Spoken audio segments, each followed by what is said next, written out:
Hello there. Welcome to Ripper's Rambles, the newly rebranded video blog of Kris Ripper. That's true. Also, I busted out the camera, which I'm pretty excited about because it gets such a better video than doing it on the computer and then listening to the fan the entire time. I'm Kris. I write on the blog at krisripper.com. I publish and I suppose write queer fiction, often kinky, often porny, often poly.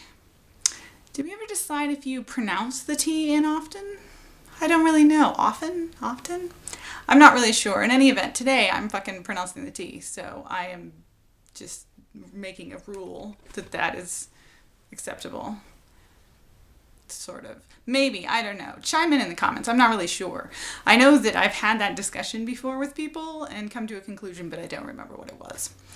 All right. In other news, my ramble today is about music. I used to be quite the mixtape maker back when we had the cassette tapes. I always had one queued up in my stereo as a teenager because, you know, as you're listening to the radio, you might hear like the song of the moment that like inspired you to greatness, and that was the time when I would, hit record. So I have loads and loads of these old mixtapes that of course I can't play anymore because I don't have a tape deck anywhere. Like, I don't think anyone in my family has a tape deck at this point in time. They're all in an old chocolates box, my mixtapes. And I wasn't very good at naming them, so it's just mixtapes, and I think every now and then I put a year. And maybe a season, like spring 97.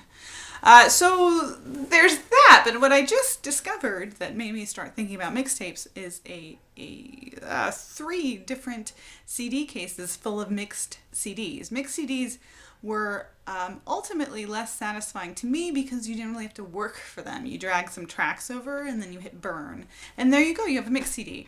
Of course, if you use them as data, you got to make a mixed CD that took very little time to make and also ran for hours. So that was always nice. But the technology has come so far, right?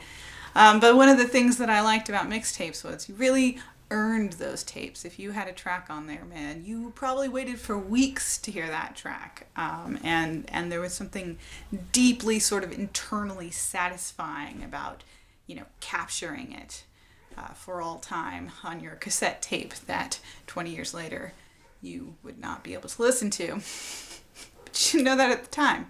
Oh man, I wore those tapes out. I actually, my first car was a 73 Mustang II that only had AM radio with the big like push button presets. Like these things just, you would shove it and your whole finger would go in. So I actually had to buy a little stereo, a boombox, as we called them, in order to sit next to me in the passenger seat and play my mixtapes. In any event, that is the nature of my ramble. I find that music puts me in a better mood than I would be otherwise, and that's, obviously, if I'm in a bad mood and I want to kind of embrace that, I listen to the Counting Crows because Adam Duritz is always in a bad mood.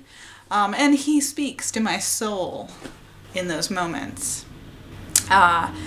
So other than that, though, I had some music on and I ended up stuck behind the garbage truck going to work today. And you know what? I didn't care because I was rocking out to my music. And I remember now one of the ways, at least, in which music is transformative. So there you have it. Tell me about mixtapes. Man, did you guys make mixtapes? Do you make mixed CDs? Is it all about like Pandora stations or iTunes playlists? I never really ended up, I'm not good at any of that, and it takes time and effort, and apparently I forgot how much I enjoyed listening to music. A special bonus note, if you have made it to the end of this ramble, I did as a child want to be Paula Abdul. That's a true story. I had dances, coordinated dances, that I would do with my Walkman, my big headphones. So there you go. I always was going to be a writer as well, but I thought that being Paula Abdul would be like a really good side job. This is true. All right, I'm Kris. Thanks for checking in with my ramble. I will see you next week. Bye.